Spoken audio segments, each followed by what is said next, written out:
I'm Kate. And I'm Paul.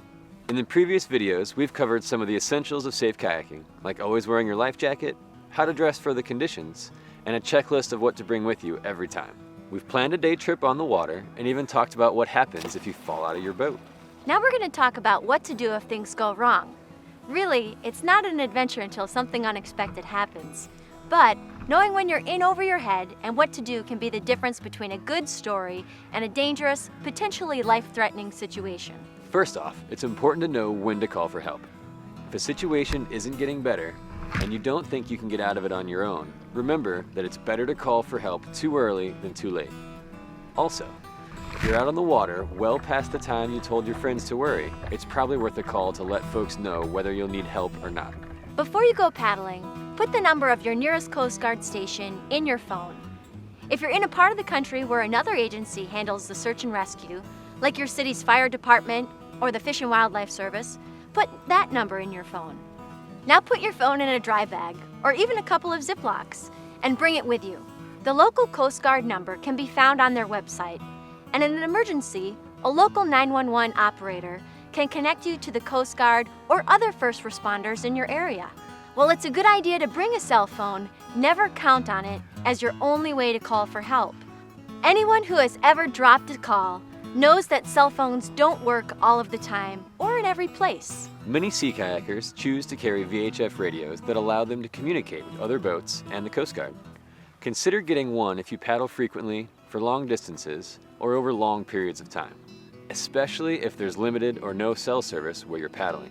It's always good to have at least two ways to call for help. Usually, that's a cell phone and a radio. If you're paddling in a remote area, consider investing in a personal locator beacon, or PLB, which uses satellites to send your exact position to rescue agencies. If you're in an emergency, here are some steps that'll help you and your rescuers. First, don't leave your boat. It's often the most visible thing you have to potential rescuers. If you're in a safe place, stay there. Signal for help using the tools you have.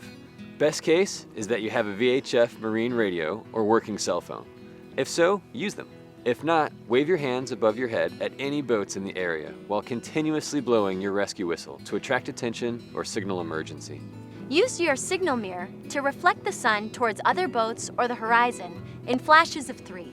Here's the proper radio protocol for calling the Coast Guard or other boats in an emergency. First, turn your VHF to channel 16, which is monitored by the Coast Guard. Repeat the word Mayday 3 times. Say, "This is," once, then repeat the name of your vessel 3 times. For example, if it's an unnamed kayak, use a visual description like red kayak. Repeat Mayday once more, and the description of your kayak. Give your position. If you know your GPS coordinates, use those.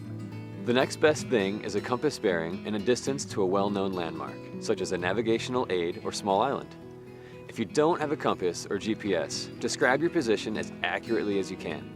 State the nature of your distress, the kind of assistance needed, and the number of people in your group. Add any other information which might facilitate rescue. Boat colors and numbers, number of persons needing medical attention, etc. Then say over. Give the Coast Guard or other boaters a few moments to respond. Here's an example.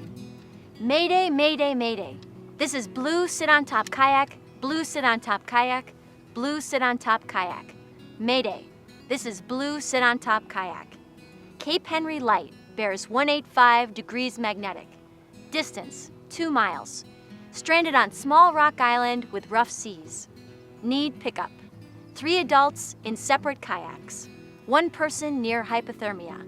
Blue sit on top kayak is 11 feet long with 2 other kayaks in party. 1 green, 1 red. Over. That's a great example of good radio protocol. But if you can't remember exactly what to say, you can still call the Coast Guard. Yep, when in doubt, shout it out.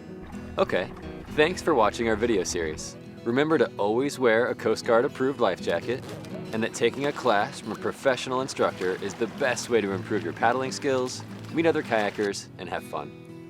We've shared some basic tips that will make you a better, safer paddler. So now, get out there and enjoy the outdoors. And remember, be smart, be safe, and have fun.